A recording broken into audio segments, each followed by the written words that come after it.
Height and distance এই chapter থেকে আসা এসএসসি সিজিএল এর একটি গুরুত্বপূর্ণ প্রশ্ন। এই টাইপ থেকে কম বেশি একটা প্রশ্ন এসেই থাকে। তো দেখো কোয়েশ্চেনটা কি বলেছে, if the shadow of A vertical tower is 1/3 Times the height than the angle of elevation of the sun is। অর্থাৎ একটা ভার্টিক্যাল টাওয়ার আছে। ভার্টিক্যাল টাওয়ার বলতে লম্বভাবে এরকম একটা টাওয়ার আছে, যার ছায়া পড়েছে এইভাবে, এইভাবেও পড়তে পারে, এইভাবেও পড়তে পারে, এটা কোনো ব্যাপার না, ঠিক আছে। তো একটা ভার্টিক্যাল টাওয়ার আছে যার এটা ছায়া।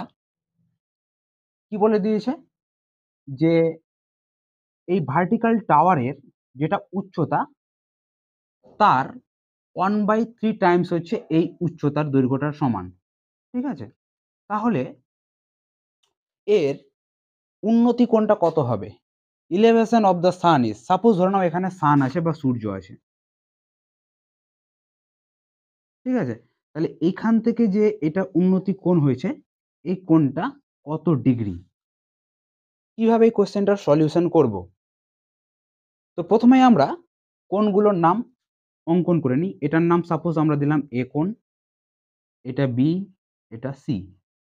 এই যে কোণটার আমাদের মান বের করতে চেয়েছে, এই কোণটার মান দিলাম আমরা থিটা কোণ, ঠিক আছে।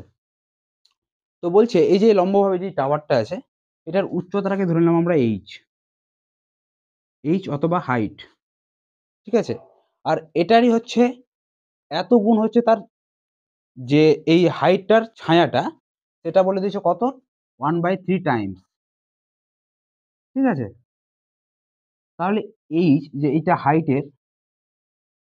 হাইটের এত গুণ, কত গুণ? 1/3 গুণ।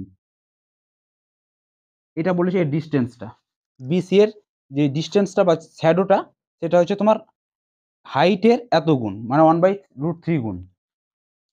তাহলে জানতে কি চেয়েছে যে থিটা কোণ কত হবে, কিভাবে বের করব?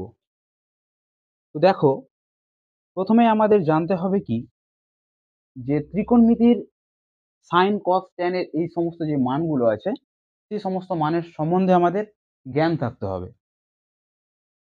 তো এটাকে যদি আমরা ট্যান থিটা ধরে নিই, মানে এই কোণটাকে যদি আমরা ট্যান ধরে নিই, তাহলে দেখো tan theta is equal two হয়ে যাবে কি, লম্ব বাই ভূমি। এটা হচ্ছে আমাদের লম্ব বা পারপেন্ডিকুলার, এটা হচ্ছে আমাদের বেস, বিসি হচ্ছে আমাদের বেস বা ভূমি, আর এসি হচ্ছে আমাদের হাইপোটেনাস বা অতিভুজ, ঠিক আছে। তাহলে ট্যান থিটা মানে কি হয়ে যাবে? ট্যান থিটা মানে হয়ে যাবে তোমার লম্ব বা এবি বাই বিসি, লম্ব বাই ভূমি, ঠিক। তাহলে tan theta is equal to এবির মানটা কত আছে? এইচ। এবির মান কত আছে? এইচ। আর বিসির মান কত আছে? একের সাথে যদি এইচ গুণ হয় তাহলে h/√3। বিসির মান হচ্ছে তোমার h/√3, ঠিক। লিখতে পারি আমরা। আচ্ছা, এখান থেকে আমরা আবার লিখতে পারি tan theta is equal two h/h, এই √3টা উপরে চলে যাবে, অর্থাৎ এখানে হয়ে যাবে শুধু √3। তো এখানে টা কাটা যাবে আলটিমেটলি। তাহলে tan theta is equal two হচ্ছে তোমার √3। তাহলে তোমাদের এটা জানতে হবে যে ট্যান কত ডিগ্রির মান হচ্ছে তোমার √3, ঠিক আছে।